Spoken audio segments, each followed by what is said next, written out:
All right, ladies and gentlemen, welcome to Scrap Time, episode 3? 4? 3? 3? 3.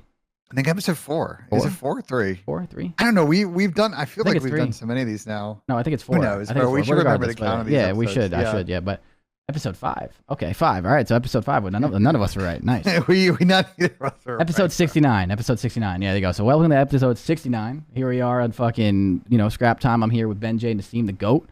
We are here to wrap up the last week of Major 3, the qualifying stages. We have all the placings, the brackets, and all the major coming up and stuff. Everyone's kind of flying out for the major tomorrow night. So very exciting stuff. And yeah, let's get into it. You can start us off, Ben, with leading what you want to do. And then we have the outline here too. So we're good to go. Yeah, I mean, this was the last week of qualifiers. There were some interesting results. I think there were a number of teams like your team that came in that was sort of already winners, and we'll get to you guys in a sec. But there were a number of teams on the bubble, and I would say the teams that ended up sneaking in, one of the teams was definitely a surprise. We'll get to LAG later, but I think that was one of the big winners this weekend. And it set up and we'll get to it at the end of the show, it set up a very interesting bracket for a number of teams. So as always, I think we should dive in and start in with your squad. Chris, you guys had played 4 matches prior to this weekend, so you had 1. Unfortunately, you have to wait till Sunday late to play, which sucks. But anyway, topic for another show. You guys came up short versus OpTic, lost 3-1. They won all 3 respawns in the series. I think the big talking point in your series, one of the big talking point for your team the last couple of weeks has been the hardpoint game. I think from your end, I know Austin has come on the flank on the watch parties and said that at least from his perspective, just sort of translating practice to matches has been an issue. But now as you guys kind of slide towards the bottom 4 and overall record of other hardpoint teams in the league, kind of from your end, how you thought that kind of played out and things that you guys need to work on the next couple of days so you can get that in a better spot going into the major this week. I mean, it's the same. It's literally the same thing before Major 2. I feel like it was like the same exact theme before Major 2. Like, our hard points are inconsistent. Our control, like yesterday, we weren't getting map control with kills and stuff in our control. Like, we were just kind of playing it like, And like, I feel like that's going to happen here and there. But like, yeah, the hard points right now, like, it was weird. I feel like we practiced a lot of hard point throughout the stage, and like even the same thing before Major 2. And we looked like better, and then we like looked worse. And then we looked a little better again, and then we had like the week of practice, and like things aren't translating fully, but at the same time, like leading up to this match, like our hard point was just a little sketchy, like in the sense like it was inconsistent. And like, there'd be maps where we play well, and then there'd be maps where we play bad. And like a lot of the mistakes that I can't really mention too much were starting to happening where like we had to try and fix them. And I think we're on a really good path to fixing the main stuff. And like, it's weird. I guess the best way I can put this is in order for us to become, or I guess it sounds like kind of self-explanatory, but like in order to become an elite team when it comes to hardpoint, I'm not speaking in general, but hardpoint, like you need to have your general concept down well, right? Because the general concept at the end of the day will usually get you pretty far in hardpoint no matter what. And then once you want to become the elite like team, I would say like, probably like only 2 teams look elite in hardpoint right now. And even that is still kind of like, it's still a lot of, I think the season's still early, so people are still figuring some stuff out with the spawns. But like, you have to get the small stuff down. And I think we like jumped the gun a little bit with like focusing on some of the little things before like we really need to get the big picture shit down that like we want to do. So I think it was a really good thing for us this week to like see like, we're planning to play like, and then we'll see how we kind of go in the match. Who fucking knows? And then the match happened, and like it was the same thing. And we're like, all right, yeah. So like this, that, and this all happened in the match. Like we need to fucking figure that out. And it was kind of like similar to like before Major 2. We still have 2 days of practice to lead into the major, and I really think it's like nothing but good things. Like again, no one was like super frustrated in the sense of like no dramatic fucking episode or anything. Like we know what we need to fix, and like we do it, and then we don't do it. So it's like we know the issue, we just have to like almost execute it just more consistently. And after yesterday, we had like a pretty long talk just about like how we can do that better, and like how can we approach this to like obviously just be a little bit more consistent. Our search looks really good. Again, the control, we weren't getting kills with like we're not getting map control, but that's gonna happen. Yeah. So again, like we know what we need to fix. We have 2 days, and I think for these next 2 days, with like how glaring it is, like for us, like we know exactly what it is, and it's not a map thing. You know what I'm saying? It's like literally just a general thing that we need to start doing more. I think once we get that down, I think we're gonna be really good. So hopefully with these next 2 days of practice, we can get that down and then obviously push it to the major. I think that's more than possible. But yeah, I know it's kind of like the same thing before major too. We just have to make sure we get some of that stuff down and we can do very, very well in the major and, kind of do the same shit. And I think also, and you want to acknowledge this too, like you guys had the benefit of you won the last event. You're already pretty much have your champ spot locked in. It's a marathon, not a sprint. So I think at least probably from your perspective, as much as you would love to clean all of those things up this week, you guys aren't as much under the gun as some other squads that, need to pull up and get top 4, like win type situation. You see where I'm coming from on that?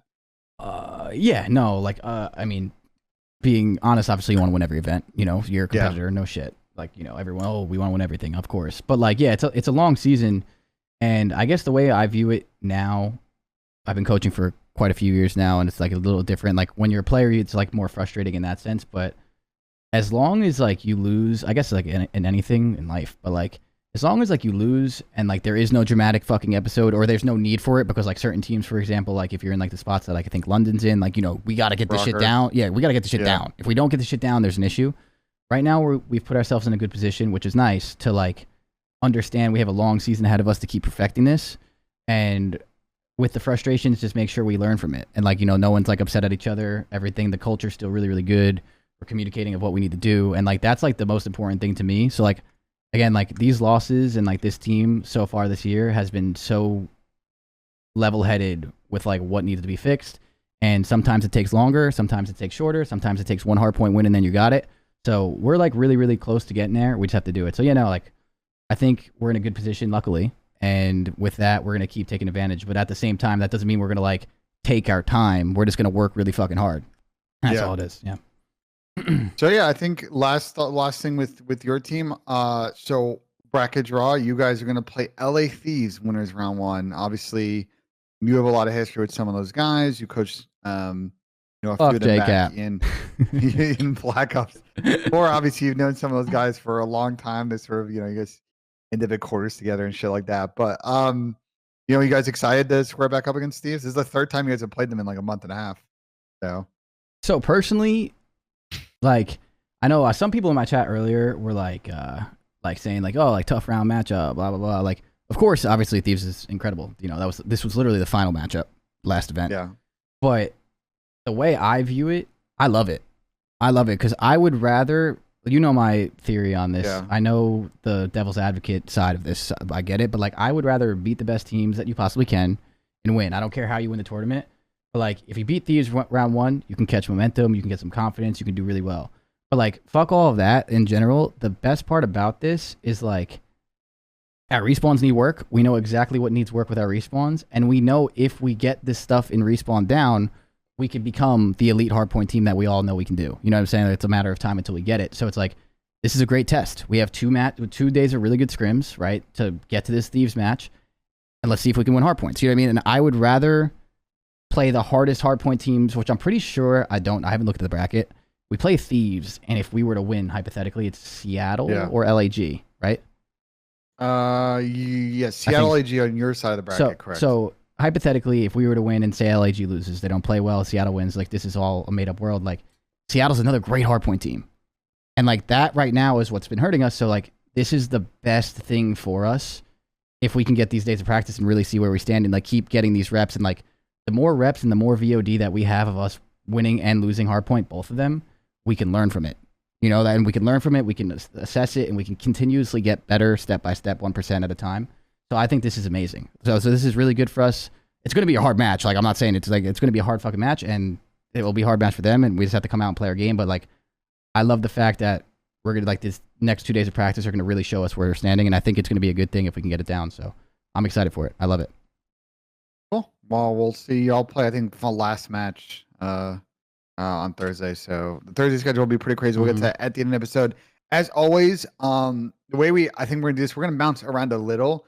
I think I like, from a narrative perspective, to start with the teams, give the kudos to teams that play good, and then we can talk about the teams that have some stuff to work on. So a team that you just talked about was one of the teams that did manage to go 2-0 this week, and that is the Seattle Surge.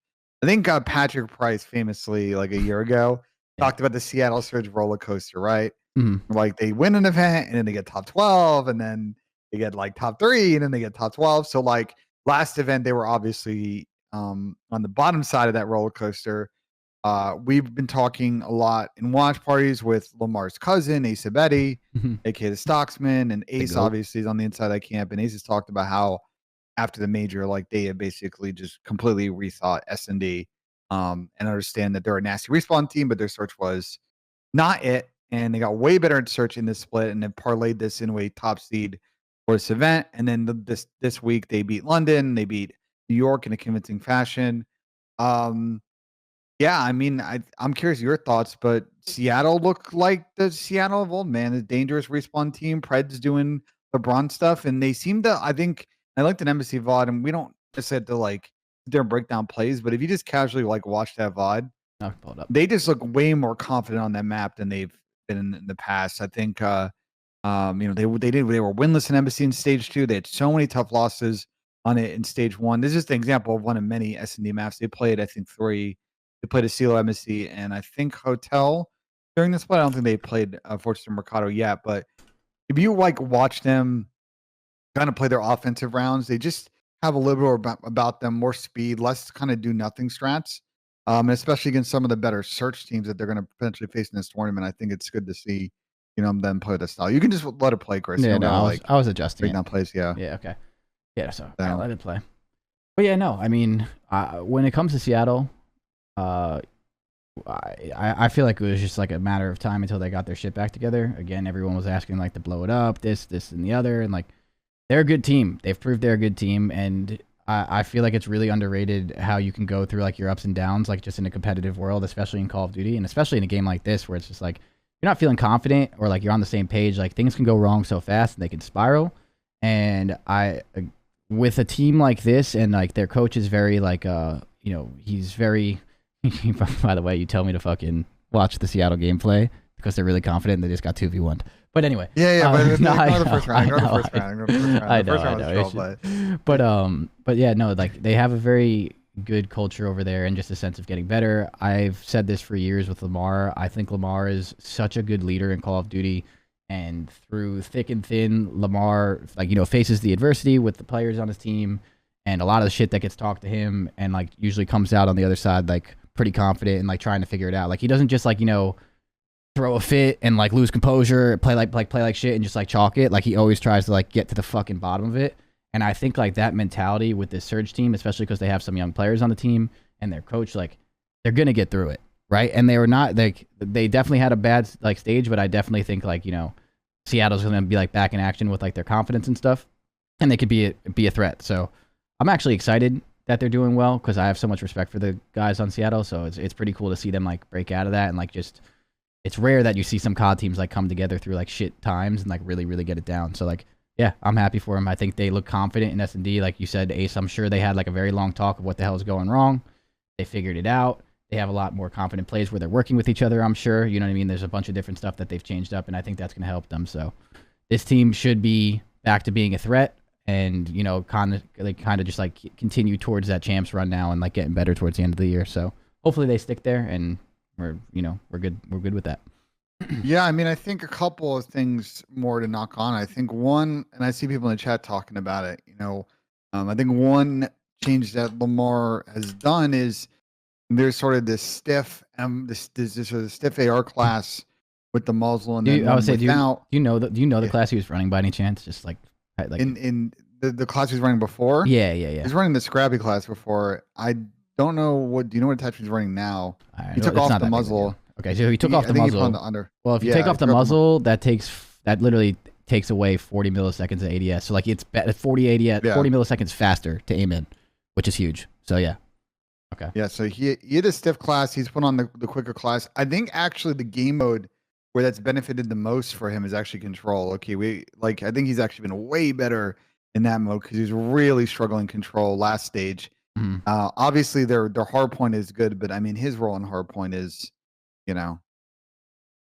power spots and then kill time while Pred and Dante kind of do their thing on rotation and pushing out cuts. Yeah. But the search he's also been good. I mean, he's not their first blood guy in search. Like he's the slow AR, where Lamar's going to be at all times. Yeah. Their safety blanket a player, but yeah, I mean, I actually think the other player too that's played really good in part of the search. Fred's been doing his thing in search all season for them. And at times, if he's not the one frying, like they're in trouble. We put a lot of pressure, and we've talked about Dante being the one who needs to step it up in search. Mac and both those players have been extremely active in search rounds so far in this split. And yeah, I just think as a team, they look more comfortable with sort of the strats they want to execute, less default, more just kind of two-way street of having some things you want to do quickly on the map and then kind of play off of that information mid-round, or have some slower defaults that you can execute late. I think it's good to see. Now they have only played the research maps, so we got to see when they get to the event if teams want to score up on some other maps, like if they got to play a Mercado or something. How are they going to do? But I think for Seattle, with how good they are in respawn, man, this team is like very quickly, and they talked about in interviews, bro. Once they figure out search, with as good as they are in respawn, like they are going to jump from being a low mid pack team to like one of your contenders for the event. But go ahead. No, that's like they're like literally the opposite of us right now. Like their respawns are looking really good, like their hard points looks really good, and then like their search is like good. Like we're like the exact opposite. Yeah, it's funny.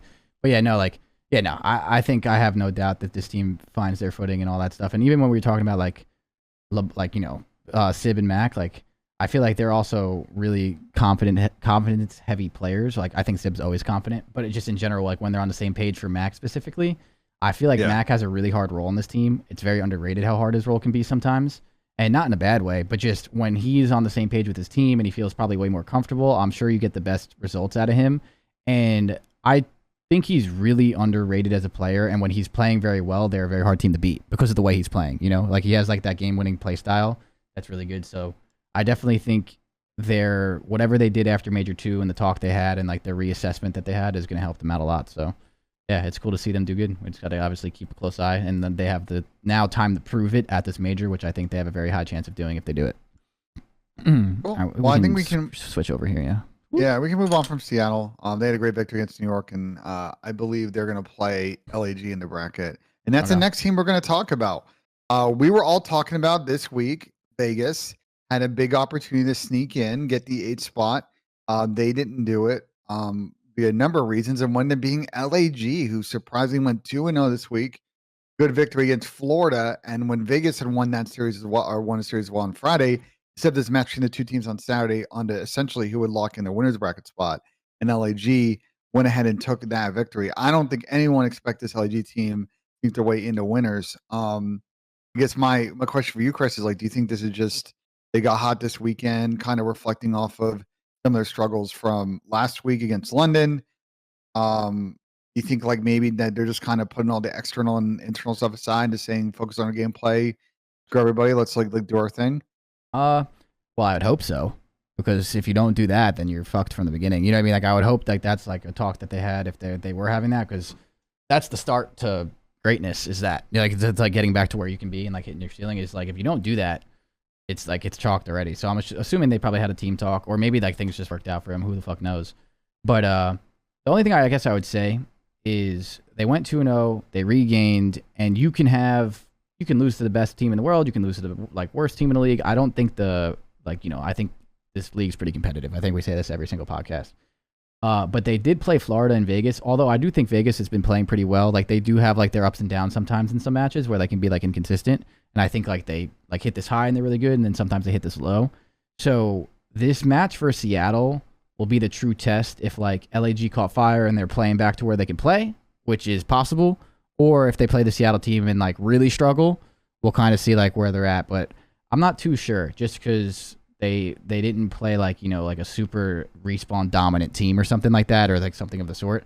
I do think this LAG team though has it in them to kind of catch that fire if they kind of put their differences aside and they come together as a team, because we talked about it last episode, but their team was good at hardpoint. Even the academy team before Alec was on it, you know what I mean? Like when they played at Major 1, like they were pretty good at hardpoint. So it's in there to do it. It's just how consistently can they do that, right? You know what I mean? And that comes with confidence. If there's internal issues, putting that aside, communicating with each other to get on the same page. Like if that all happens and they do hit a run, like they can do it.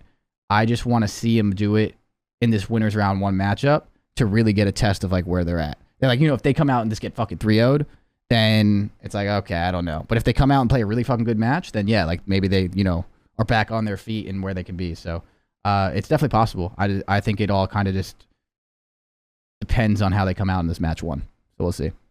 Yeah, I agree because they're again they didn't their schedule the last couple of games were against London, Florida, and Vegas. So it's not like they're playing the better teams in the league. And when they did play better teams in the league in this qualifier stage, they lost game 5 to OpTic. They got 3-0 by Boston. So Seattle's a tough draw for them. I think also the map pool matchup in that matchup is like it may just be like a fortress square up a little bit there.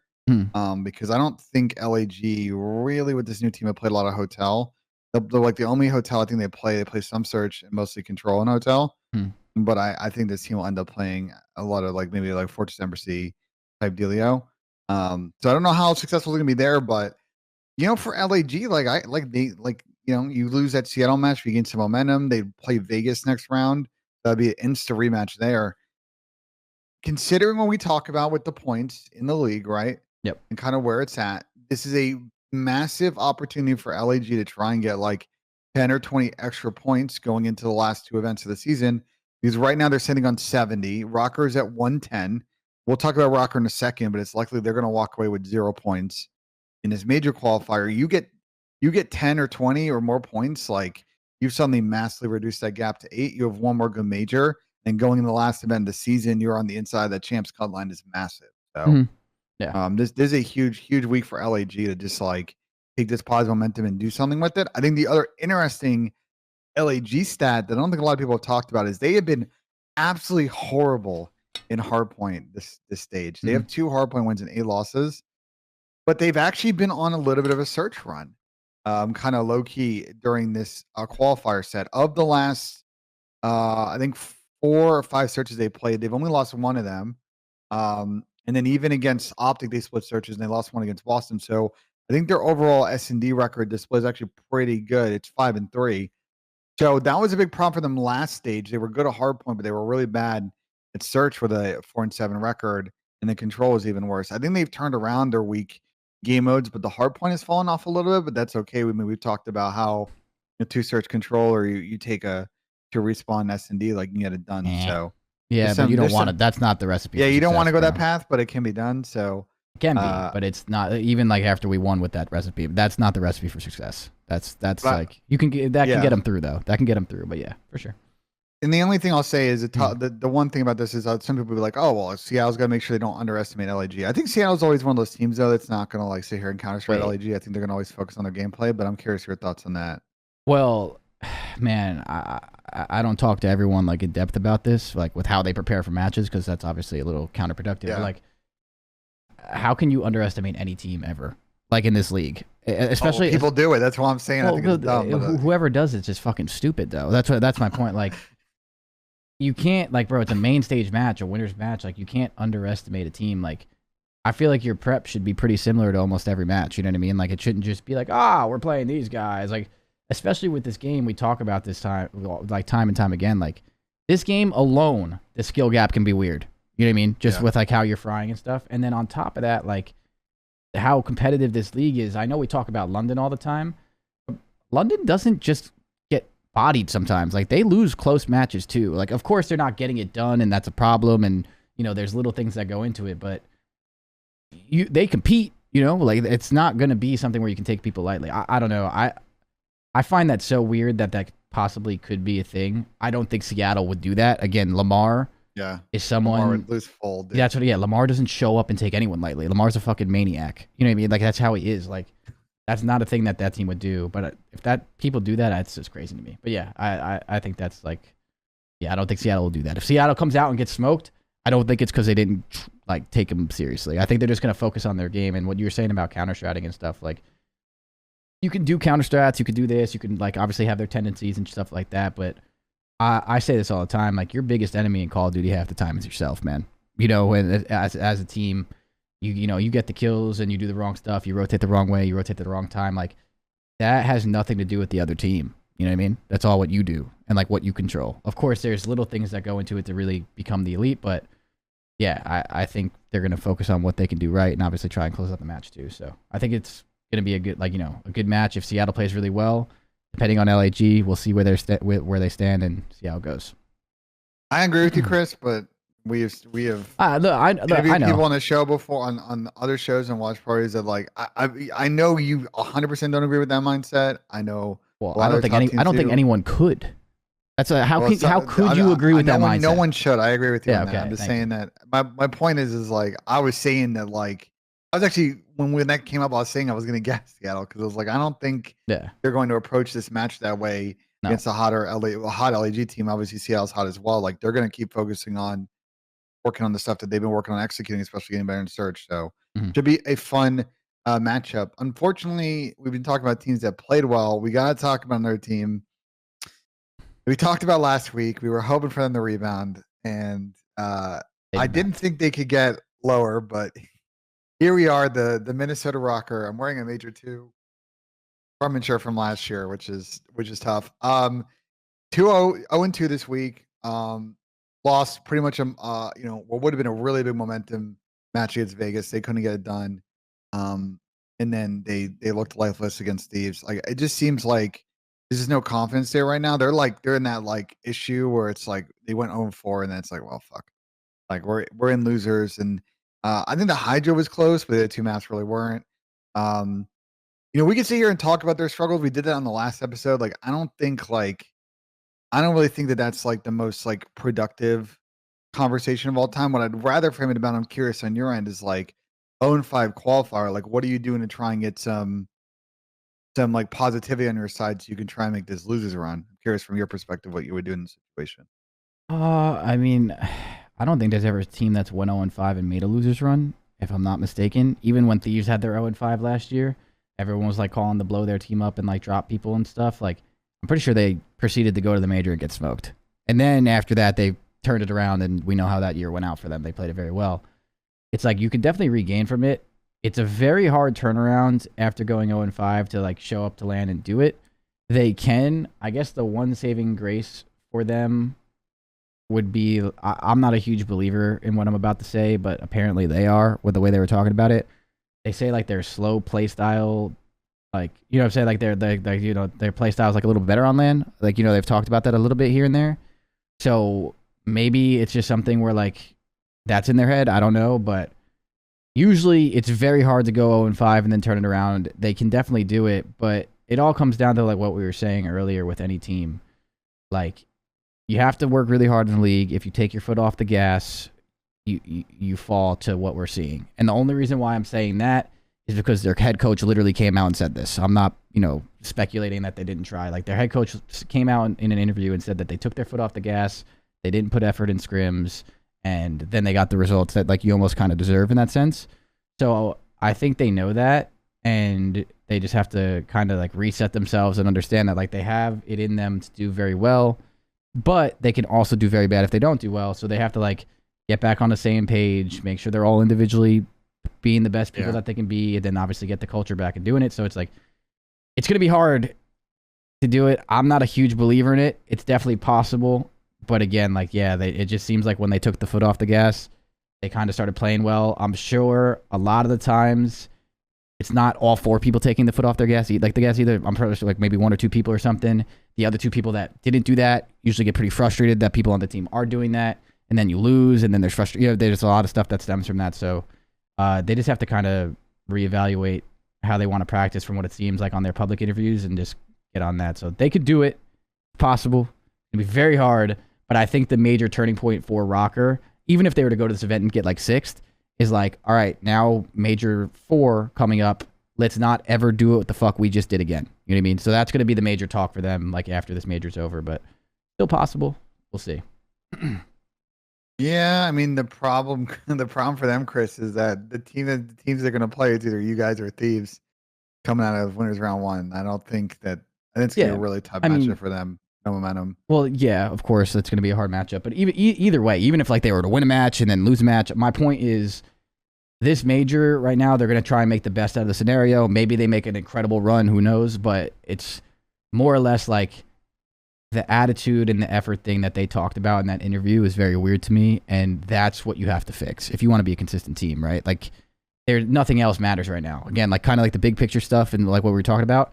doesn't matter if we can challenge this together and all these little things. Like if we're not putting effort in practice, we're getting the results. Like we need to fix that before we can fix that. You know, like shit like that. So we'll have to see. I think they need to get a major turnaround just in general on their team from what it seems like with their interviews and go from there.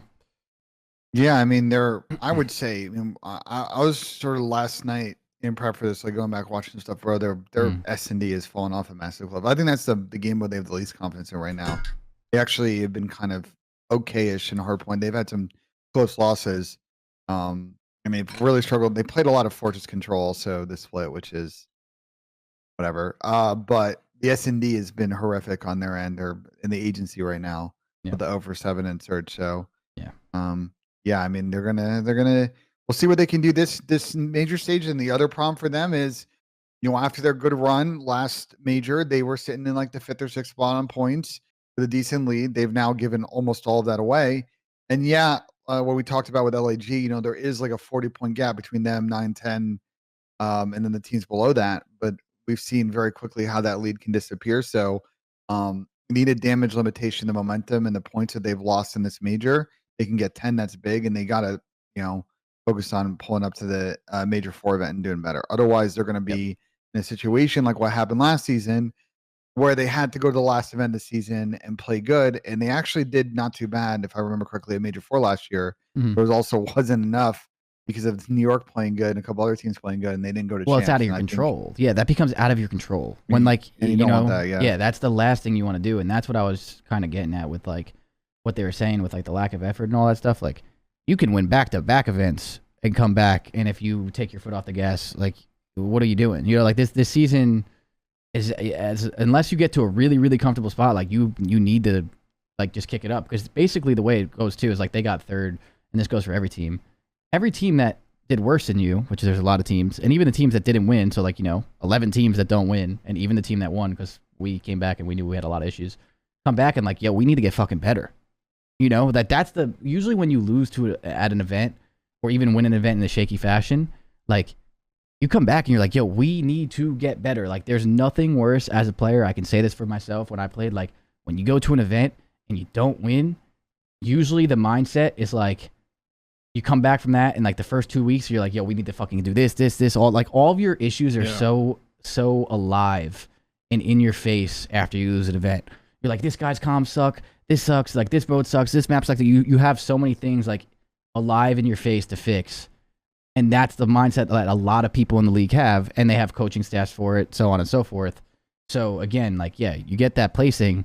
Every team is now probably usually more motivated than ever, especially the bottom teams, because they need to be, right? They need to get up, obviously, in the top 8, and then boom. So yeah, I think they'll figure it out from there and probably learn a lesson and then just kind of keep going. But again, anything's possible. They could technically make a run, but it's going to be hard. It's gonna be hard. So let's move on from ROKKR and talk about the. We're not going to talk about every team in the CDL on this episode. I got like 4 other teams I want to talk about, and then we have a bunch of questions, and maybe we'll cover most of the teams at that point. But as always, let's start talking about some of the teams that split series this week, and it's a lot of teams at the top that all kind of beat each other over the course of the last like 3 days, which is kind of funny. Let's start with LA Thieves, obviously y'all's opponent. They beat ROKKR, lost to Boston last map. I think this sort of performance from Thieves this weekend was sort of emblematic of like how they have played all season, which is like they keep it close in pretty much every series they play.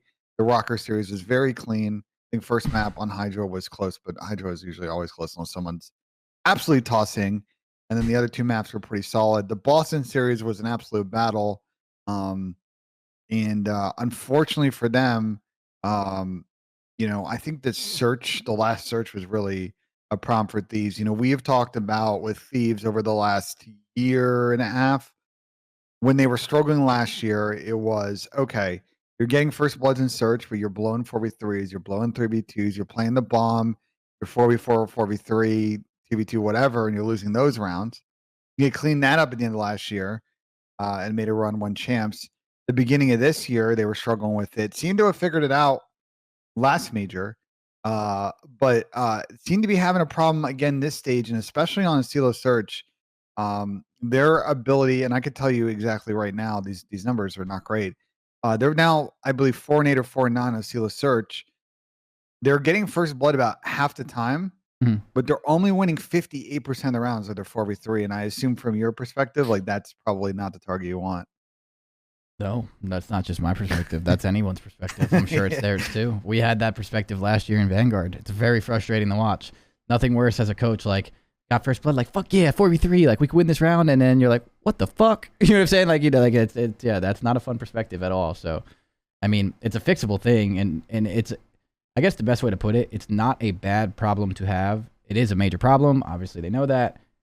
It's fixable though, because you're like, that's the hard part, getting that first blood and doing all that stuff. So I'm sure they'll keep trying to assess it, and that team has a really good staff and culture too to like obviously get better through the season and stuff. We've seen that. So yeah, they just need to work on like the little things for themselves to like kind of perfect that and obviously keep everything else up. It's just sometimes it's tough, dude. Again, sometimes it's talked about and you know about it, and you just have to keep like working at it, like day by day, like 1% at a time, like, and figure it out. And I think I don't think it's anything too crazy, but yeah, that would help. That's like, that would help them out tremendously if they could figure it out. Yeah, I mean, looking through the stat, I mean, this is, it's really like they play a lot of Estilo in these series. That's why I'm focusing on this. They play a lot of hotel, and I think their hotel gameplay is actually really good. Mm-hmm. Their win percentages still are like not great. Actually, looking at it, Thieves has the lowest first blood win percentage, or third lowest first blood win percentage of any team in the league on that map. It's 68%. Only Vegas and Boston are worse. The player win percentage is also third, kind of in the middle there. But the Asilo is a problem because it ends up in every series. Because they're not really, Embassy's not getting played a lot against them this split. So on Asilo, just the offensive bob down numbers are also really bad. So I know it's a map. I mean, again, I know you probably don't want to speak to us, but against you guys, that's a map that comes up a lot. So I'm wondering if Thieves in A, are they going to work on fixing that? Or B, do you start thinking about, okay, like we want to go an alternative direction on vetoes? And this is also knowing, by the way, the big problem for them is, yes, they had 2 auto vetoes after the last stage. One was a Silo control, which they have started to play a lot now. So I respect that. They've taken that out of play now. But they have not played really any Mercado search. That's their auto veto that limits you to a 4-map pool. And this is how Asilo is just getting in these series. So I think they're going to need to potentially expand that S&D map pool a little bit long term. Man, you probably can't do it in 2 days, but just going into sort of the end of the year, either you just need to have more clubs in your bag, I think, because playing y'all on Asilo is not wise, I think. But all these issues aside, I think just in general, like in a hypothetical series, again, this is a tough question to ask you, so I'm sorry, but it's just like, you know what I mean? No, You guys I mean, are, I think, what? What's your record on Asilo now? 10 Like or 11 and 2 2. apparently. Yeah, 10 Yeah. or 11 and 2. Yeah. Like there you go. No, I mean, it just comes down to the fact that it's like what you said is like with the vetoes and everything. Like, it's really hard to assess something like this accurately, just obviously from like outside looking in, because it depends on like what mistakes they're doing. You know what I mean? Like, you could see it on the mini map and all that stuff, but like how the communication flows, is that causing it, or is it people's instincts just being wrong? Is that causing it? Like, there's so many little things, or like the first bloods that they're getting, like, is that just not even like as useful as you think? You know what I mean? Like, it just depends on like what it is, obviously. Just there's so much stuff to like go to it and like how they play. They probably know exactly what they need to do, or they obviously are trying to figure it out. But yeah, like the map pool is just weird. And this year too is just weird with the map pools as well. Like, I'm not gonna get myself frustrated with like how much better this game could be, because obviously you guys have heard me rant about that. But like, yeah, like some of the maps are just like really tough depending on like just like where you spawn on the map in SD, and like how it plays, and just some of the gameplay. No matter how good you are at a specific map, it's also really hard to be good at it just because of like how random it could be. There's so much stuff that some of these maps have, so it's like, yeah, like it's just expanding the map pool in S&D is like a short-term fix, I guess. Usually. Yeah. No, sorry, not. I'm not saying expand. Switching the map veto. My bad. Yeah. Switching the map veto is usually a short-term fix, and there's nothing wrong with that. But I don't think like this Thieves team just really thinks like short-term. You know what I mean? They're not like a short-term, like, oh, we need to fix this, or like our team's gonna explode. Like they're the same boat as y'all. Yeah, like it's like a lot about qualifying for champs. Yeah, that's what I mean. Like, they're going to really probably work on like a lot of the major issues and figure it out and stuff. And that can come with a map switch, like a map veto switch and stuff. We'll kind of see where they go. But yeah, I don't know. I think it's more or less just like fixing like the things that they're not executing on, just like kind of common. And also with the dead silence and shit, like what chat's saying, like, yeah, bro, like little things, man. I'm not gonna go on a rant about how little support we get. You'll probably hear it from me one day, just not today. But yeah.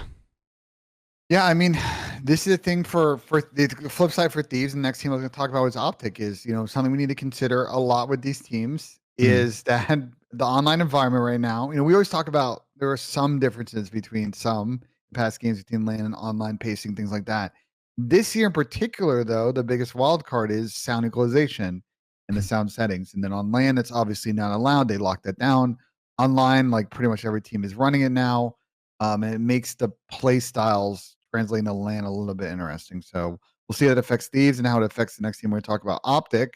And then another team that went 1-1 had a bit of a journey this week. We already talked that they beat y'all in the second match, but to get to that situation where they had to win to get to winners, an absolute clunker against New York. And I think it's been a little bit emblematic of this OpTic team as they sort of tried to figure out kind of the identity of the squad with this change, bringing in making the AR change with Dan and benching Illy. Like they've had a couple of clunkers during this major qualifier, one against Toronto a few weeks ago, and then again against New York. And I'll give it credit, like 2 of the maps against New York were really close. I think that the S&D went down to around 11, but I mean, bro, OpTic was actively like, I mean, we can VOD review it. You're probably seen it. Everybody's probably seen it. Like the amount of ways that OpTic tossed in that series against New York was bad. And Yeah. they seem to have come in with more discipline in your game on Sunday. But I think that's just the biggest question with the OpTic is like, and I don't know if you want to speak on it. It's like they have a lot of players that are sort of have a tendency to want to just chow everything. And it's like, how do you still have and play by a little bit of that mindset? Because you don't want to lock someone down and play with no confidence. But how do you play more disciplined, play your life in this game? Because one death can absolutely toss the map for your team. Yeah, I mean, it's just like with a team like them, it's just like hiring their floor of like, like you said, like they have a lot of players that like to do crazy shit. And that's like a lot of teams, like that's just like kind of how it always works, like with how you mesh with your players and what you want to do on the sense like, certain teams, like for, I guess a good example is like Pred on Seattle. He is the guy to be the crazy player. Like that's kind of like his role. Like, again, in a perfect little fucking world, if everyone can do the crazy shit at the right time and then everyone doesn't at the right time, like you'd be the best team. You know what I'm saying? Like I get that, but like, yeah, like when you have a team where like other players are capable of also doing what you do, like you have to obviously kind of just smarten up and tighten up when you need to and stuff, and like have that right philosophy and have the right teamwork and the communication. So it's just like, yeah, they have a team that can be good, and then they have a team that can also like make mistakes, and that's kind of what I was getting to the point like beforehand. Like, man, a lot of the times you lose in Call of Duty, like at a pro level, at least from my perspective, maybe it's a little jaded now because I've been coaching for so long, but I guess even as a player though, like when I was playing with like the old FaZe squad, like Bizuma and shit, like you're your own enemy. Like a lot of the times you make the mistake and the other good team capitalizes on it. Like vice versa, like it goes back and forth. No one's perfect. Everyone both teams make mistakes. It's like how do you limit those to win? That's like how you hire that floor. That's how you win more consistently, and so on and so forth. So it's like, yeah, they just have to find like their formula if they could to figure it out. And I think that again, like I think the roster change like was whatever. Like again, I think Ghostie's doing his thing. Like I don't think he's playing bad, and I don't think like it's more or less like just them figuring it out as a squad. You know what I mean? Like I don't think that's like a individual roster change. Like both ways that they go. I know I don't read like the Reddits and stuff. But every once in a while I see like the Twitch chat like, OpTic loses a match, everyone throws this dramatic fucking tantrum about how that roster change is the worst thing ever and they suck and all this stuff, and then they win a match and they're all happy. It's like it has nothing to do with their roster change. Yeah, and again, like as a squad, like you're your own worst enemy in the way like the mistakes that you make and stuff. So I think like they probably know that and they'll figure it out. But like, yeah, they just have to figure out like what's the most consistent play style for them and then go with that. So I'm sure that's it. That's just kind of how it goes. So they're a good team though. Like they have obviously they can do it. It just depends on how they can do it, like how often. And I think they have it in them. So we'll see. My one area for them, because I think the respawn looks good. The S&D has been a little bit iffy with this team. I think they're still trying to figure out sort of a lot of the particulars around that game mode and like the New York series. I don't think they played Search all that good. They probably should have cleanly won that map and tossed about 3 or 4 rounds. You guys obviously beat them on the CeeLo, but again, you guys have like 2 losses out of 13, so fine. Mhm. They did have a clean one. When they played ROKKR, if I remember, they played that map pretty clean. And I think they won in the CeeLo earlier on in LEG as well. They squared up on Fortress against Toronto, and that was another map where they tossed. So like, that's one area of concern. I just want to see how they Search when they get to this event. Yeah. Can they utilize Anton, AK Shotzi, and Hook and Dash, these dynamic Search players to continue their first blood raid and executing those rounds, or are they going to do what they've done in a couple of these series, which is then completely toss away those advantages? I think it'll be one to watch. They are going to square up against Boston Breach in Winners Round 1, which will be a very interesting matchup. That was a team I wanted to kind of also talk about a bit. I think in general, they obviously Zinni retired. They brought Ben Beans in. They've now played 5 series with Ben. And I think it's gone pretty well. Like they've had some up and downs, but I think they're going in this event off this now game 5 winning against Thieves with some good momentum. They haven't had like the hardest on paper schedule of all time this qualifier stage, which I think has probably benefited them learning how to play with Ben. But I think especially in Search and especially in game 5s now, they look like a very dangerous team. And I actually believe on form, they might be the best control team going in this event. I think they're the only team. I think they're like 4-1 or something on that game mode. Last I saw, like that's not that's my whole point is like, yeah, I know Boston events LOL. I know Boston last time they played OpTic at the last major was like one of the all-time choke fest out of them across 3 maps. Yeah. And obviously they're not I would say in general the personalities on this team are a little bit more passive. So how they react to I think what's going to be a fairly hostile crowd will be interesting. But they've got a definite chance against OpTic, man. If they keep playing the way they're playing, like, I mean, yeah. If they play, dude, we talk about these guys a lot. I'm a believer in the Boston team just because if you're really good on, like, I know that the one discrepancy this year with like the sound EQ stuff and everyone's saying like sound EQ demons. There's also quite a few teams that use sound EQ. Like multiple players on the team too, not just like there's like quite a few teams that have like 4 to 3 people using it. I'm pretty sure, but it's not just them doing that. But regardless of that, like I understand like that like is like the narrative that people have been saying about them. But a lot of the times, like it just becomes like performing, on the big stage, and they seem to have like some of that issues. But if they can get through that and figure out that confidence, like they're a scary team, and especially even if they get out to start off on a hot map 1, like they're a scary team. Like I think Boston's very, very good. I think this roster change, even though Zinni wasn't playing bad or in my opinion, or like costing them or anything of that sort, I do think this roster change also just gives like that motivation to the other players, like a clean slate kind of thing. Let's like get this done. They've been playing pretty well, and we'll see just like how they do it. But yeah, no, they're a scary team. Even when we played them round 1 at last major, it was a team where it's like, yo, we got to show up and beat these guys. You know what I mean? We can't just like walk over. You can't take them lightly. Obviously, that should be everyone's thing. But they're a team that can be very scary when they're hot. So it's like shutting them down and just playing slow. I'm excited to see how they play. The only thing I guess that would scare me with them, with their past placings and their past, like just like what's gone down in the past for this team with like how they're not closing out some maps. They are playing the home crowd, and I'm probably going to go ahead and say this is like the only home crowd that does really help the home team. Like, and I'm not saying just because like OpTic plays better on, I'm saying like this home crowd is a different breed. Like I remember playing OpTic in the finals at the major last year. Like when I was standing on stage, like the stage was shaking. Like it was like just like from how loud it was sick. It was an awesome atmosphere. It was fucking awesome. Even we were getting booed, I thought that shit was fucking dope. You know what I mean? Like I think that shit's cool. So like that would be the one thing where I'm curious to see how they perform with like a pressure like that. If they don't get off to a hot start, like will they be able to do that? Like I don't think crowds make too much of a difference a lot of the times, but with a team like Boston who have had like this like, these hiccups, like I guess on the stage, this could be a scary match for them. But at the same time, like Beans can also just bring in a new life, a little bit more like, funny, just like new life like thing. This is a clean slate. Let's fucking smoke these guys in front of their home crowd. Like I don't know their mindset. I don't talk to these guys that much. Like so I don't know how they are as like people behind the scenes, like just like how they view competing. But they're definitely a dangerous team. It's just like, yeah, this is one match for them. with like what people say about them, that could be a little scary with the home crowd. So we'll see. Yeah, no, I agree. I mean, bro, it's a big box. ESA is just a giant box, Mhm. but the way that the sound bounces off the walls there, bro, It's fucking crazy. Yeah, it's crazy. And Yeah. this event is 100% sold out. Like, Oh yeah. it is so sold out that like I'm pretty sure like they will it's gonna be standing room only in that room.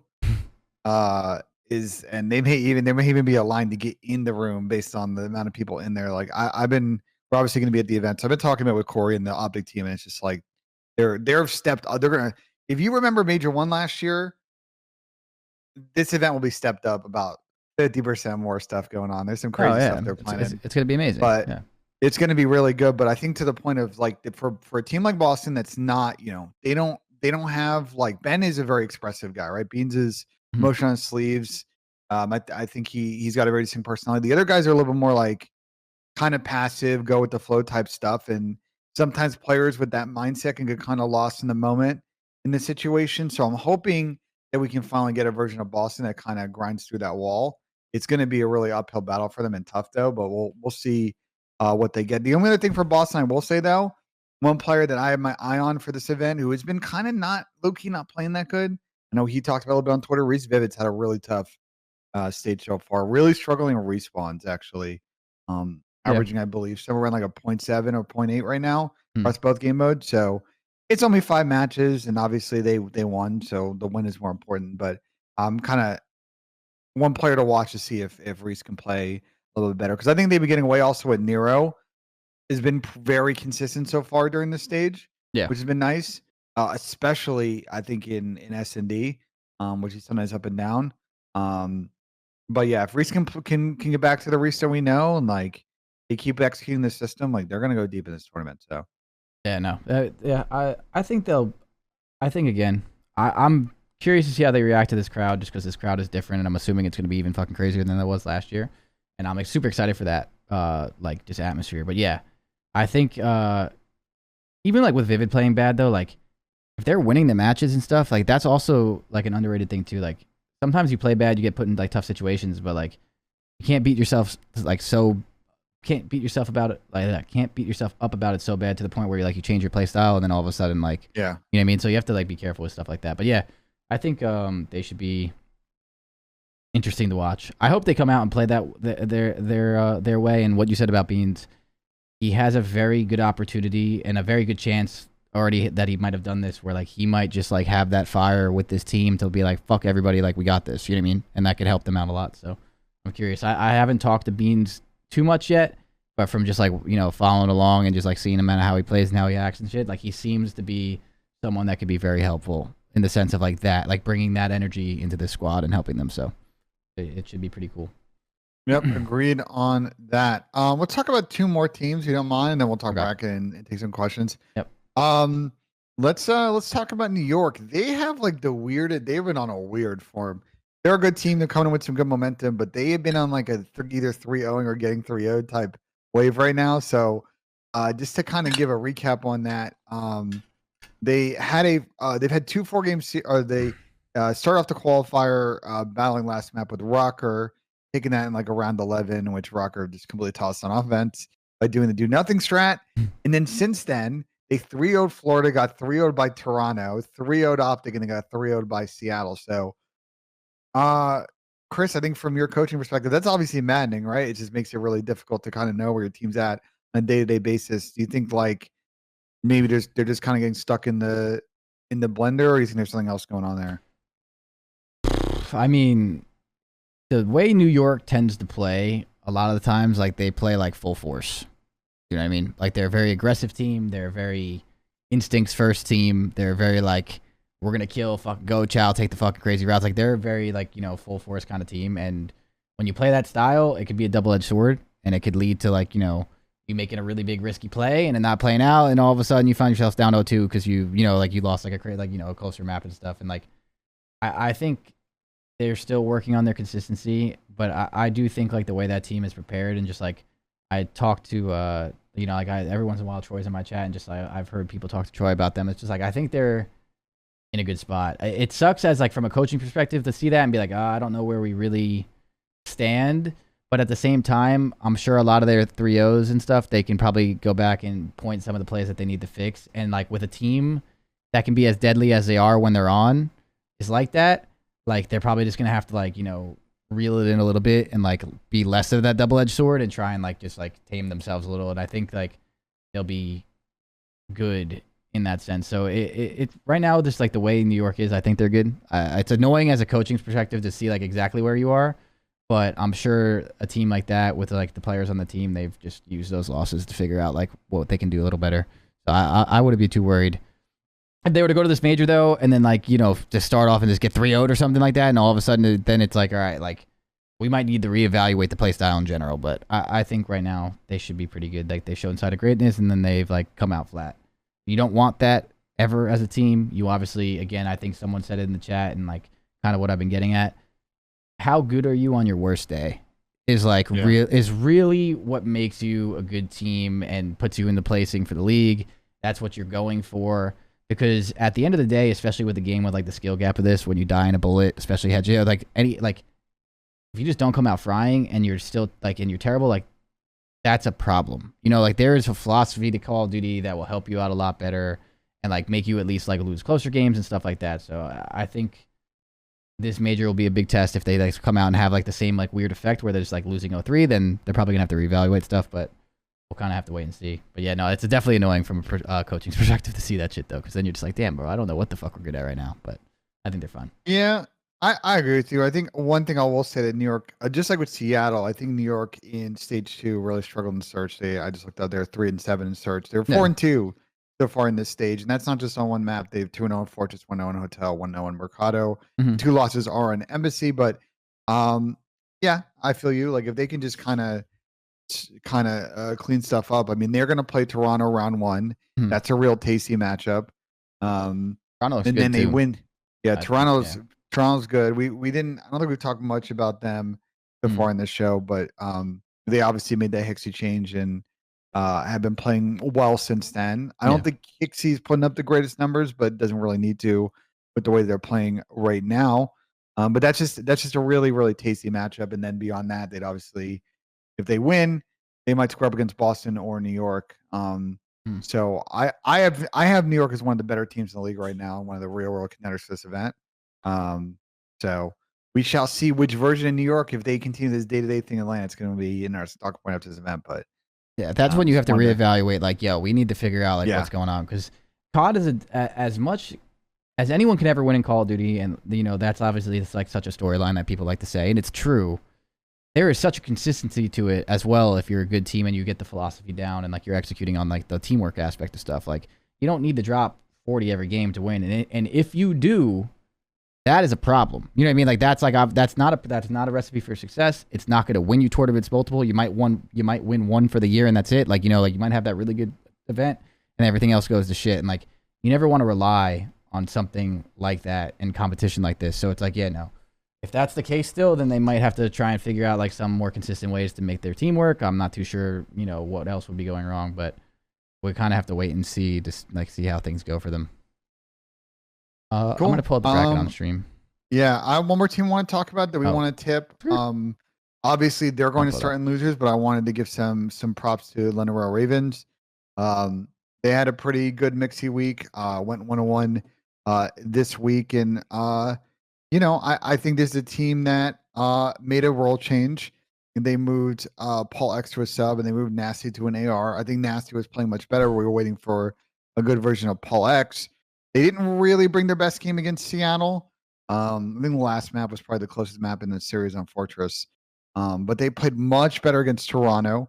Looked good in searches in that matchup. I think Asim dropped double digits in, but searches, Matty was doing his thing. Nasty and Paul were making good plays. They looked really good on the Fortress hardpoint as well. Obviously a little bit too late for them, but wanted to tip them at 1-1. Unfortunately, though, with their slow start. They will start in losers and have to face either Boston or OpTic in loser round 1. So that's going to be a tough matchup in general. But curious, Chris, looking at the bracket, your thoughts on what you have on screen right now. I'm looking at it. So, I mean,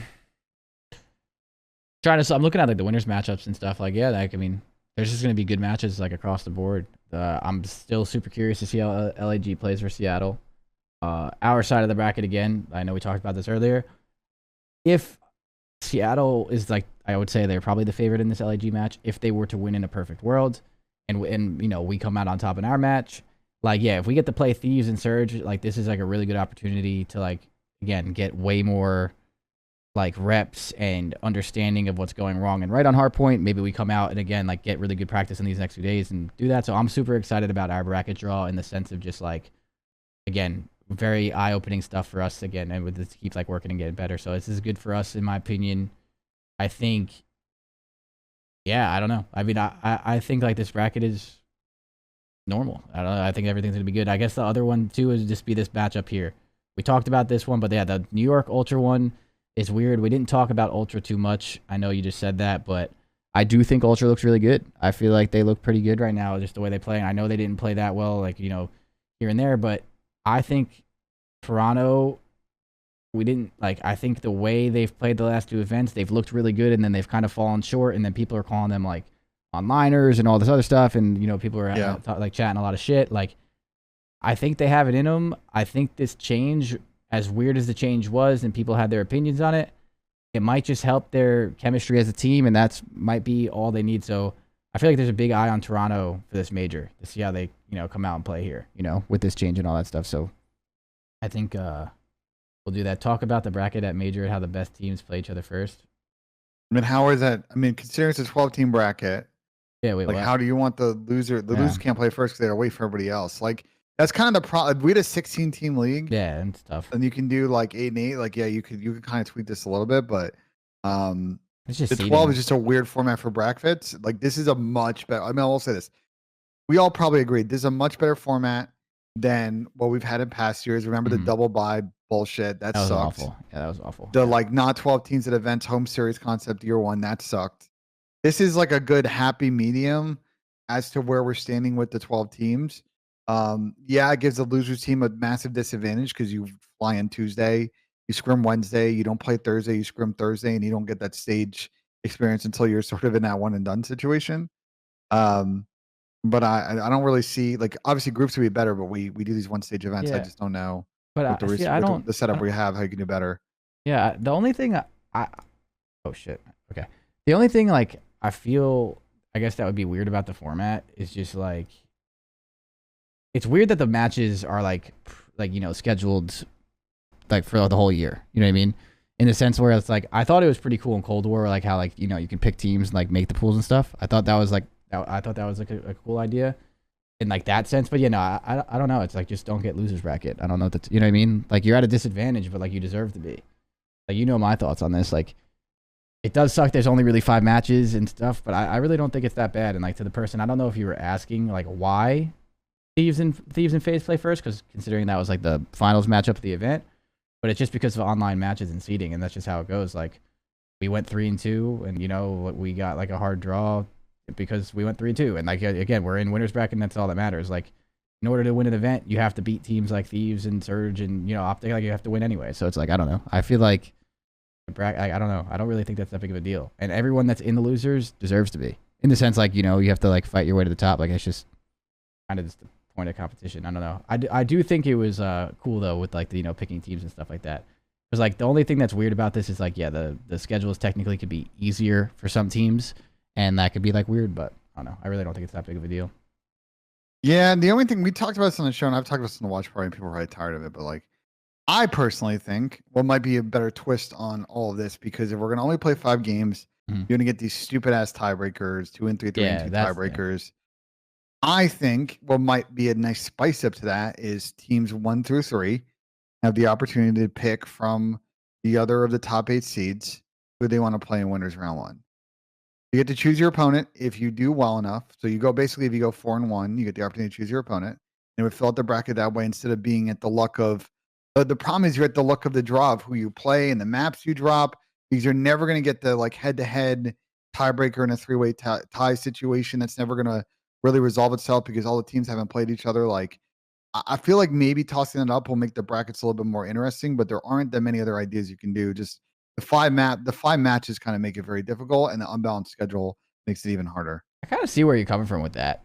That would just be so weird. Like, you know, you're like number weird. 1 seed and you're like, yo, I pick you because you suck. Or like, you know, it's like whatever it is, then you just get fucking bodied. It'd be great content. It'd be amazing content. And it would get actually like, you know what I mean? It would really give an advantage for a team that like went 5-0, you know, like you actually got a real reward of like doing it. Yeah, obviously if you choose someone and you like shit talk them and you lose, it would be funny as fuck. Yeah. It obviously sucks, but like, yeah, no. I think it could be, again, if they're going to be kind of sticking to this thing of, okay, well, we want the unbalanced schedule because we want to make sure that certain matchups happen and we don't get the problem with the group stage, Chris. What happened was in Cold War is that like teams in the middle would always pick the same other team. Yeah, no, I know in the other group because they didn't want to play someone else. And you ended up with legitimately the same kind of groups like 2 or 3 times over. So certain teams didn't play each other. And that sucked. But I don't even think that this idea is a better counter to that problem. So I would like sort of a rethink on this whole stage qualifier process after this year because like we're gonna get to a point, unfortunately, like where there's just gonna be some matchups that don't matter in the next couple of majors.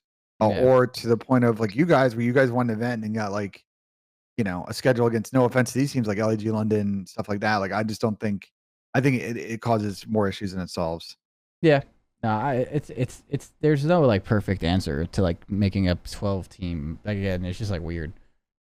I would love for us to just get 16 teams or something. That'd be sick. But yeah, no, I don't know. I think your idea is just funny because I was just like thinking about it while you're talking. Just like, yeah, just imagine just like, you know, the content you can get. It's like, you know, number 1 seed and you're just like, yo, we're picking fucking whoever it is because y'all are fucking trash. We're about to fucking body bag you. And then they just come, you know, there should be like so much shit. Who would you guys send out from your team to be the representative? Oh, us, Austin. Austin, 100%. I would do that shit 100% too, but like Austin it would just be better from Austin. You know what I mean? But like, bro, like, you know, like it's like Toronto with Scrappy. Like, you know, Scrappy's coming out being like, these guys are fucking shit cans, bro. We're picking these guys. I'm shitting on them again. Like, dude, it would just be really funny. But yeah, no, I just don't think again, I think the format's as good as it can be. There could be some changes here and there. I just don't like, the predetermined schedules sometimes can be weird, especially because like with roster changes and stuff too. But yeah, I don't know. I think they do as good as they could for the most part, but we'll see. But yeah, this bracket looks fine to me. I still think my team to watch is Toronto. That's what I'm picking. My team to watch is Toronto. I want to see how they play. I think that's a really big matchup with how New York's been playing, and that's like my highlight match, I guess I would say. I'm curious. Cool. Well, that's the bracket. Obviously, matches kick off on Thursday. It's a pretty fun schedule on Thursday. If you go to the Call of Duty website, it lays out the full schedule, so you can check that. Obviously, I'll be live streaming from my. Tom and I are doing a new thing this split. I told him like we're gonna do the couch setup, but we're gonna be streaming on his channel and my channel. So that'll be fun. And obviously, I'll do my normal pregame thing. Nice for the matches. I got a couple of questions from Twitter, and then we can take a couple from the chat. Okay. So let me run through a couple of these. Let's see. Oh, it's an interesting one that we can speak on. I might as well.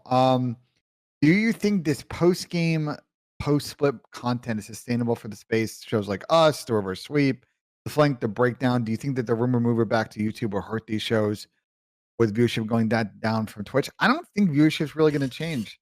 Like, because people are just going to, you know, depending on what year these are being streamed on Twitch or YouTube, right? These are pre-content pieces. I think people are still going to want to consume that content. I would say from a unique and like an engagement standpoint, more people will generally watch this content on the YouTube VOD afterwards. Anyway, so that's always going to be sort of the preferred watch method. So no, I don't think any potential rumored move to YouTube, and there are obviously downsides to that, are really going to affect like these post-game shows being able to do their thing, viewership, stuff like that. I don't know if you care. So wait, so is he asking if we were to move to YouTube? Would like post games and pre-game shows like what we're doing, the flank and reverse sweep, all that stuff, like would the viewership of those shows get hurt? Yeah. I think the watch parties would get hurt. Obviously, that would be like a fucking tragedy, and I think that would be a tragedy. Like that would be a major L. Like that would really suck. But like the less people watching the matches mean less post content watching. Definitely for sure. I don't think it would like destroy the post content though, is my point. Like I don't think it would just destroy the viewership of that as much. I still think it would suck. But yeah, I just again think the more people watching long term and stuff and all that would just be so much better for, again, the growth of the scene. We've talked about this so many times, but every single match has so many viewers right now between all the watch parties and stuff. Like, that is the best way to do it. It's better experience for the people watching it, and you get to get different insight from different people to see like how they view the game or explain the game and all this stuff. So it's like, yeah, no, I think there would be a major L. I don't think it would destroy post game and pre game content terribly. It might hurt it a little bit, but like I don't think it would kill it. Like it would just, yeah. But I still think it would be a huge fucking L if we did that, though. It would still suck.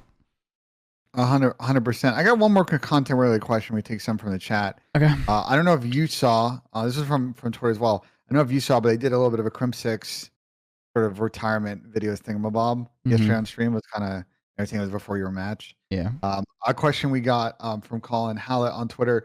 Do you think the CDL should show more past COD moments for new fans and highlight moments? I don't know how you feel. I would love for them to have more content pieces that are like moments in history, big matches, use that stuff to sort of preheat rivalry matches that we may see sort of during some of these events. I don't know your thoughts on that, but I think it'd be pretty cool. Well, the only reason why I did that eye roll is like, we're at Major 3. Am I faded? Yeah. It's like, I saw that video. Listen, I'm a huge fan of Crim in the sense of like respect for Crim in the competitive setting and all that stuff. You guys have heard me talk about Crim. Yeah. Why do I feel like that was so weirdly delayed? That's why I rolled I was so like, bro. I didn't watch the video by the way yet because like the match, it was before our match, but I was doing shit with the team, so it was like on my computer, but I didn't watch. Like, I'm just so confused on like why that took so long. Am I faded? Am I faded for saying that, or like am I just being a fucking hard ass, or like what the fuck? Like, I just feel like they were still editing it. It took 4 months to edit that. Like, I don't know. Like, you know what I mean? Like, I feel like Crim deserved that earlier, I guess, is what I'm saying. I don't know. I feel like Crim deserved that video earlier, and it kind of annoyed me that he didn't get that. But I don't know. Maybe I'm just like faded. I could be. I don't know. But regardless, like, yeah, it was cool that they did that shit. And to answer your question, to stay on topic, I do think that they should do some more of that stuff. There's a lot of fans that started watching the CDL when the CDL started, or obviously even later in like Cold War, or, so on and so forth, that have no idea who like TP is. You know what I mean? Yeah. Bro, it is so funny. It is so funny, like, not knowing Teep or Merc or like all these guys. Like, just like it's just so crazy to me how like people just don't realize that stuff, and like it's understandable, but it would be really cool to like, again, just go back in some of those crazy moments in history and just talk about that. That would be cool. That'd be awesome. I think that'd be really dope. So I wouldn't mind that. But yeah, no, I don't know. Crim had a crap relationship with the CDL. That's on him. I mean, look, whatever. I'm not gonna go too far into that. But yeah, sure. Yeah. First off, like, respect to Porter. Like, I wouldn't have these headphones right now if it wasn't for Porter giving me the recommendation on these. But I mean, it is a weirdly timed video.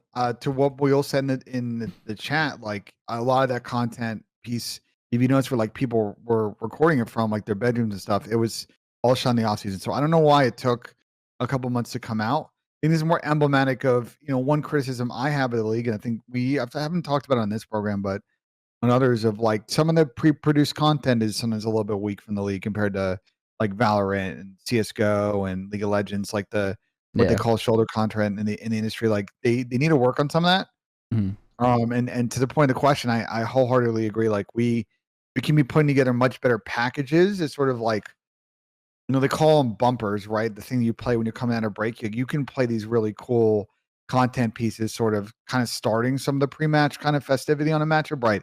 Would love to see a really good content piece on an OpTic FaZe. I think next time they play on LAN, there's a lot of history in that matchup, Yeah. New York, Boston's got a lot of beef. Like there's a lot of stuff, and to your point, also historical stuff would be cool. Like a lot of people, my guy CDL Pal, for example, super hardcore COD fan, just started watching in Modern Warfare 2019.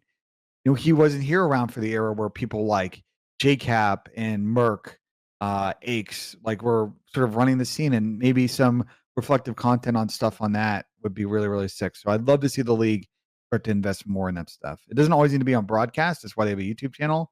But but more of that Yeah. stuff would be great. It'd be cool. No, it would just be cool for some of that stuff. You know, I guess the only thing annoyed me is just the timing of that video was just weird to me.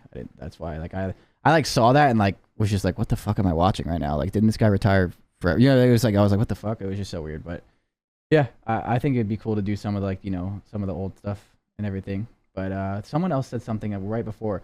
Oh yeah, another cool thing that would be dope is like if the league started doing some more legend stuff like this, and like it'd be cool eventually if they did like a Hall of Fame type thing, maybe. You know what I mean? Like for some of the people that deserve to be in the Hall of Fame. Like, how sick would it be if, like, Karma still hasn't got his video? Did Karma never get a video? Is that a thing? I have no idea.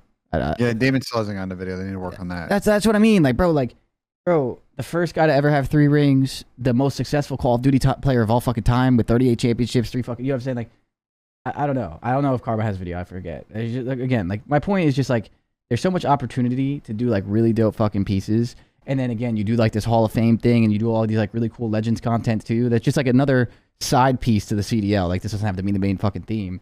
But then like, yeah, someone said in the chat, like imagine like Karma gets to, or TP gets to the top 250 and like there's a Hall of Fame card. You know how like you have like all the top 250 guys in the pros that like it shows their team and shit.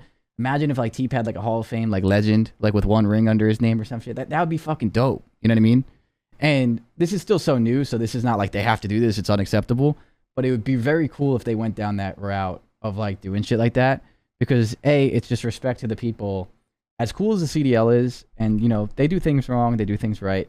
Obviously, they're doing their best. And I don't have too many issues with like the actual league as much as the developers. But like, bro, people put in like 10 to 15 years to get to this point. You know what I mean? So it'd be cool to show a lot of those guys respect to, you know, to the point of like where COD is today. Because COD's not here today without a lot of those people. Obviously, Scump and Nade carried a lot of the, you know, a lot of the stuff with that. But the competition for those guys and everything is what created the like, there's so much to it. So it's like, yeah, it'd be really cool if they showed like that. And then, yeah, it would lead to like cool ass shit like the top 250. You got a fucking Teep's got the ghost ring under his name. And then you got Karma with the fucking 3 rings. Like that'd be awesome. I don't know. That'd be sick. Yeah, I agree. So let's see if there are any questions in the chat. We'll take like a couple and then we can bounce. I'm just going through. Even Parasite's a good example, by the way, too. Yeah, like like Chris could have that. Yeah. There's a good one from By the Mount. From the bottom 4 teams, could you take a player from each roster and make a top 4 team? I think you could. What's the bottom? What's the bottom 4 right now? Let me see. Bottom like 4 right now, overall points would be LAG, Vegas, Florida, and London. I think you could. LAG, Vegas, Florida, and London. Did you create a top 4 team? You can create a pretty fucking good team. Like, yeah, I don't know if it would be like solidified top 4 because obviously you'd have to see like how they meshed and shit together. But like, yeah, you could make a good ass team with that, in my opinion. Yeah, I think you could. Yeah, I mean, I think it'd be like ASIM, Capsule. I would love to take Exceed from LAG. It's probably the.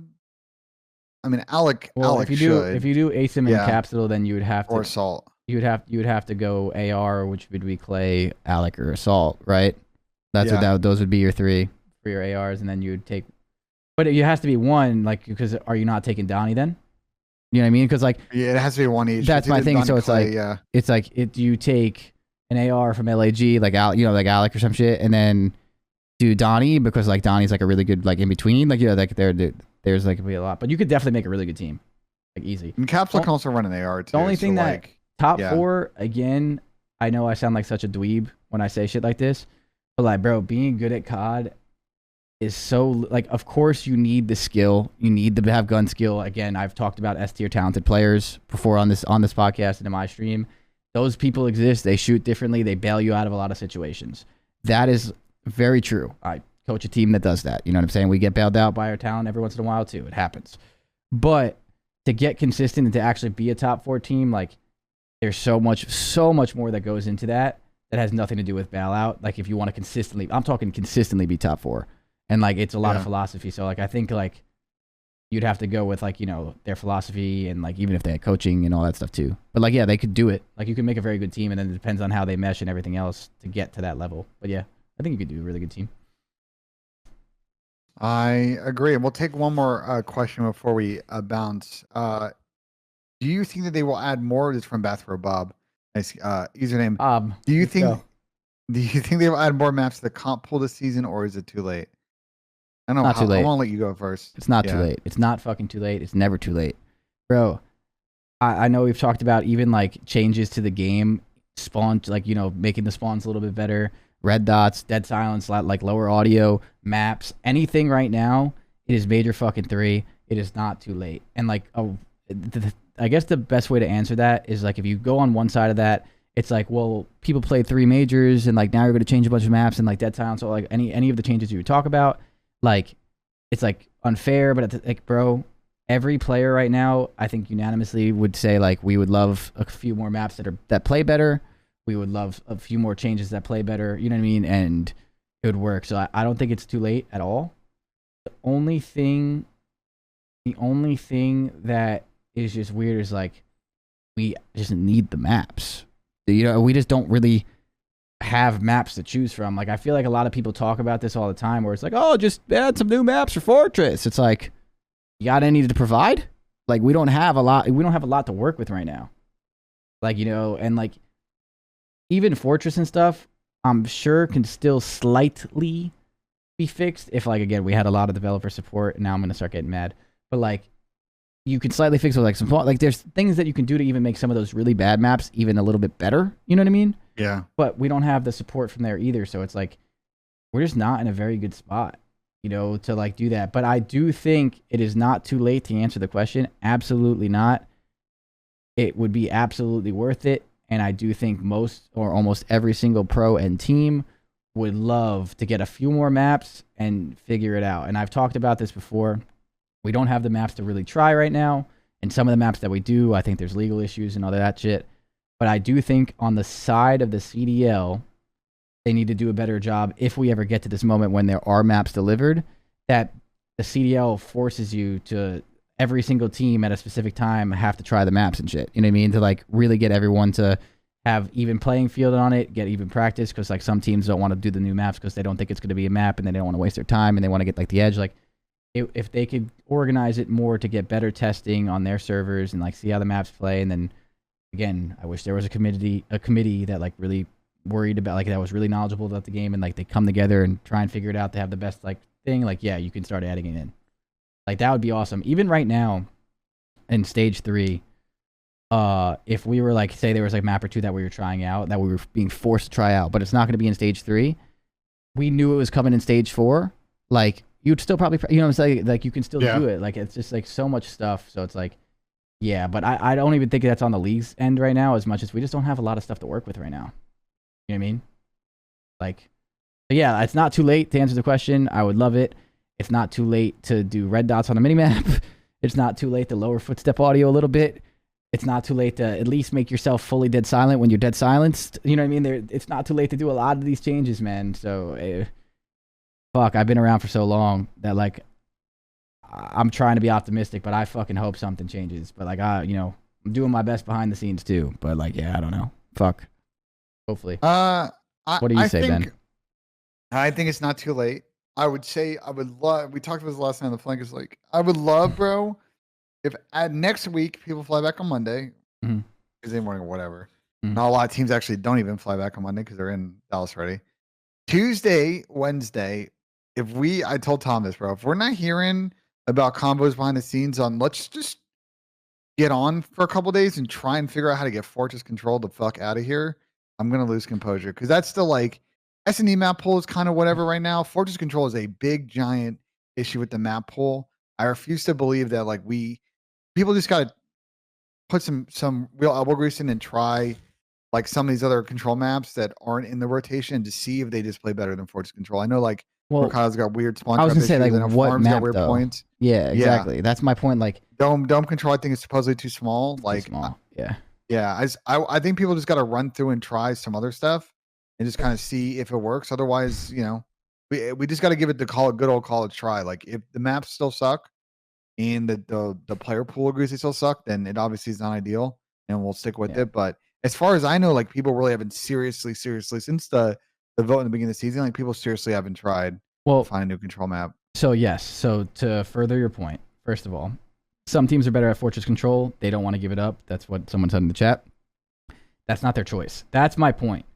that's where it becomes weird with pros and testing maps and stuff. Is like there are going to be maybe a few that don't want to give up a map because they're good at it. Just like in Cold War when we were really good at high checkmate S&D, like we didn't want to give it up because the map was, but we all understood the map was ass. Like I'm pretty sure we even voted to get the fuck out of there, if I remember correctly. But my point is like, yeah, I get that mindset, but that's why it should not be a choice from the pro teams fully. There has to be a knowledgeable and respected group of people that also work together with the testing that, again, would be mandatory. So to go back to Ben's point, I do see where you're coming from with like, yeah, we got to get Fortress Control out of here. It's fucking ass. Fortress S&D, whatever you want to say, all this stuff. We don't have a lot of maps to work with. Like Farm, Mercado, I can't speak for Dome because Dome's new. But like those maps were, I'm pretty sure, tested a little bit in the beginning of the game. A little bit. Like they were tried and they were looked at and like they just weren't good. And now I'm not saying we can't revisit that because like, holy shit, like look at the fuck fortresses. Like, you know what I mean? But yeah, that's where it comes from. Like, I don't think it's fair with what you said to have the pro players have to sit down on their own time and figure this out. Again, it would be nice if they could. It's not going to happen. You know how people are. Like, to sit down and do it, it should be something where, like, if that's where the league wants to go with it, and like they make mandatory testing where every team has to play it at least once a day, or you know whatever. Like every team has like their same amount of hours, so it's fair for everybody. And then like teams vote on it. The committee of whoever it is like votes on it, and maybe they make the decision.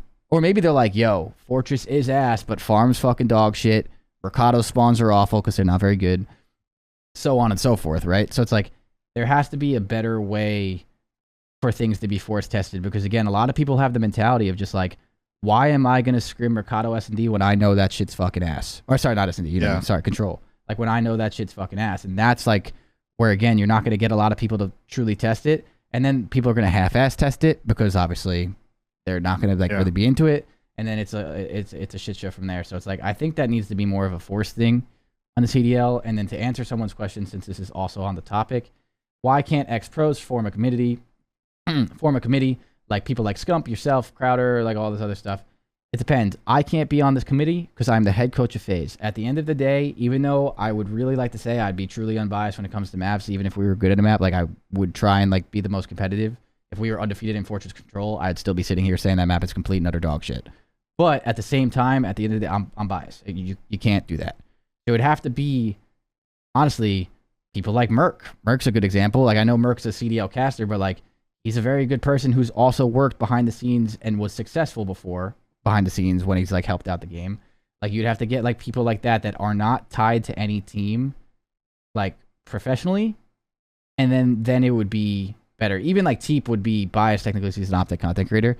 It's just like you got to get a few people to work with it and go from there. And then like again, just pay them for their time a little bit a week, like a decent, like nothing too crazy. And I think it would be good. And I do think people like Merc, and you can use Nameless too, just like Merc and Nameless, if you paid them a little bit, would love to help out the community and try and figure it out and like go back and forth with pros if like, you know, if they got paid to, because I'm sure that the conversation would be annoying. But like it's just, yeah, like I don't know. I just think that's like such a no-brainer and it would be helpful. But yeah, it'd be cool to have like something like that. But yeah, like people like me and Scump cannot be on that. I can't, like Teep can't be on it. Like that would be ridiculous. So again, like you'd have to find the right people to do it. But yeah, like I don't think it's fair, I guess, to Ben what you said. Like, yeah, like if we don't have this conversation as pro players to get the fuck Fortress out of here, like what the fuck are we doing? It's like, I think that has to be started from the league side and then tested. I personally think it would fail though, because we just don't have the maps to work with, and the maps that we do have to work with, we're not allowed to use. Bro, if we had Raceway and Museum, I think we'd be like, technically we can make it work, but I don't know. I mean, I don't know about. Yeah, I mean, I don't know if either in some all modes would be good, but we just have more to test from. Just one mode at a time. Yeah, one mode, bro. If State Control Race, bro, you got to have a really bad fucking map to be worse than Fortress Control, bro. It's a pretty rough one, and I don't know, you know, like. But farming, Raceway Control isn't bad. It can't be worse than Fortress Control. You know what I mean? That's my point. Like, bro, It cannot be worse than Fortress Control. And the problem with the other maps that are, it's that they're too fucking tiny that, like, you know, it's just like they're just not big enough maps. Pros can play either way. Players hate change. Fuck the pros for a second. And that's my point of what I'm saying. It has to be forced on. It has to be formed by everyone. Everyone's going to complain. It's human nature to complain. Everyone does that. No one likes change.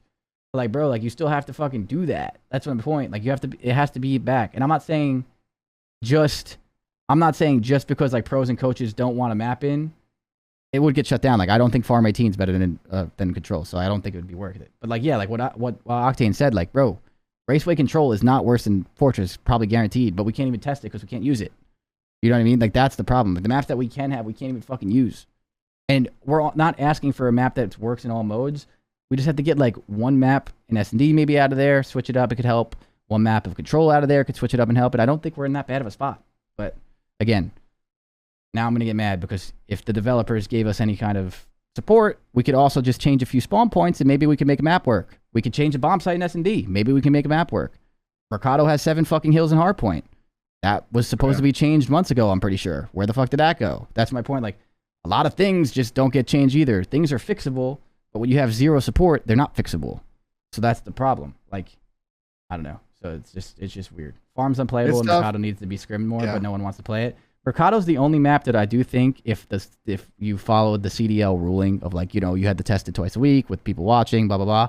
I think Mercado might be able to sneak in there, but the spawn trap on that map was vicious if I remember correctly. And regardless, it would be worth a test. I get it. But like, yeah, I don't know. Like, so here could be an alternative solution. It's like, if we don't want to get rid of Fortress Control because we think it's kind of 50-50 between that and Mercado, is there an issue with having 4 control maps in? I don't see why there would be. You could add another one technically if you wanted to, I guess. Yeah, and then Team B would get to, so it would I think right now Team A bans map 1 and Control, and then Team B picks between the two. But so the change would be then, like, if you want Team B to still get the pick, you'd flip it. But like, yeah, I mean, that could be, again, I think the whole point of my thought process, Chris, I feel you on that. Like, it definitely is hard to ask people like Sam, like Slasher, like Clay's team, like New York, like OpTic to say, hey, like, you guys need to go fucking figure this out. That's not their job. Yeah, it's not their job. But no. I do think, though, as a community, because I think someone needs to do it now, it needs to be a conversation of, okay, we figure out how to test out Mercado Control, and if it's decent, do we want to replace Fortress with it? Do we want to just add it in, and then people just kind of choose which of the two they want to play? Like, if, let's say, Hotel and fucking Asilo get banned. So I just think it's a combo. Your thought process is not wrong. I'm not saying you're wrong. I'm just saying it's not Octane's job, since he's in here, we'll use him. It's not Sam's job to fucking get the community. Let's get everyone huddle up and let's talk about it. Like, that's not his fucking job. Like, bro, that's annoying as fuck to do. I did it with something behind the scenes. We'll talk about that at a later date, and it's just annoying. Like, it's a lot of work to do, and like, yeah, bro, like, but again, like, we have a whole entire CDL that could potentially do something like what I just said. Like, what I just suggested, I don't think it's very hard to get done. If the CDL made it mandatory per scrims, bro, testing a map, you do 2 scrims a day, hypothetically. Testing a map, so that's 2 extra maps a day. It makes a scrim 20 to 30 minutes longer. 25 minutes longer, 10-minute maps, right? Like, people could do it, and it only could have to be for 1 scrim of the day where you have to do it. Like, again, like, it could be done. It just has to, like, I just don't think it's fair to the pros to have to do that, and it's also probably not going to be done by the pros to do that, because again, people are going to be lazy. People are going to have their own plots of like why not, they don't want to do that, so on and so forth. So Team A, Team B just picks that map opposing to the Team B. Yeah, no, the Team A, Team B thing wouldn't be a problem. What Sam's saying in the chat is completely fine. You can have 4 maps, 4 control maps. It just makes more strategy to the vetoes. But like, yeah, I do think that's worth it, but I think that's more pressure on the league side to get it going. So hopefully that happens. I don't know. For fuck's sake, Raceway Control. Yeah, I mean, we'll see. This is one to monitor. I guess we'll talk about it in our next episode, which will be on Tuesday, because both you and I are flying back on Monday. So we'll have a fun one post major. We'll talk about the winner and all the losers and this team and that team and how the event was. So be on the lookout for that. Do you want me to do the outro, or do you want to do the rest of the outro? I did intro. You do outro. All right. Well, appreciate everybody tuning in. As always, you can watch these on YouTube. What's your YouTube channel? Crowder YT. But if you just do like, if you just put Crowder COD or Crowder CDL, like I'll come up. You know, because if you do Crowder right now on YouTube, it's just straight up Crowder. It's like Steven Crowder, the political guy or whatever. So yeah. You would go to the wrong channel, which is not Call of Duty related. Yeah. If you do want to listen to the audio version of this, we are on platforms. You go to anchor.fm/scrap time. That will take you directly into the episodes, as well as to the platform themselves. Shout out to everybody who's up there behind the scenes on this. And please, as always, like when we tweet out the episodes up, or in Chris's chat, or in my chat, or in the YouTube comments, like we just started the show. Let us know what we're doing well. Let us know what we can change. Like Chris and I are open to tweaking things. So get us your feedback. As always, guys, we will see you in the next episode.